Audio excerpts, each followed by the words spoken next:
محترم سامعین اکرام، السلام علیکم ورحمۃ اللہ وبرکاتہ۔ استقبال ہے آپ کا ہمارے یوٹیوب چینل اسلامک ڈیٹ پر۔ آج ہم آپ کے سامنے اس ویڈیو کے اندر حج کے متعلق ایک اہم اور ضروری مسئلہ بیان کریں گے۔ مسئلہ یہ ہے، کیا فرماتے ہیں علماء دین و مفتیان شرع متین مسئلہ ذیل کے بارے میں؟ احرام کی حالت میں غسل کی حاجت ہو جانا، یعنی احرام باندھنے کے بعد اگر غسل کی حاجت ہو جائے، ضرورت پڑ جائے تو اس صورت میں کیا کرنا چاہیے؟ کیا وہی احرام پہننا ہے یا دوسرا نیا احرام باندھنا چاہیے؟ کیا پرانے ہی احرام کو کچھ تھوڑا دھو کر استعمال کرنا چاہیے؟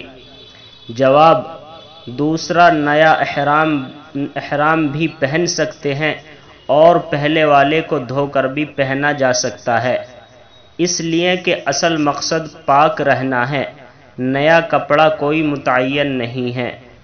واللہ تعالی عالم بالصواب۔ محترم سامعین اکرام، امید ہے کہ یہ مسئلہ آپ کی سمجھ میں آیا ہوگا۔ یہ مسئلہ موجود ہے غنیۃ الناسک اور البحر الرائق کے اندر۔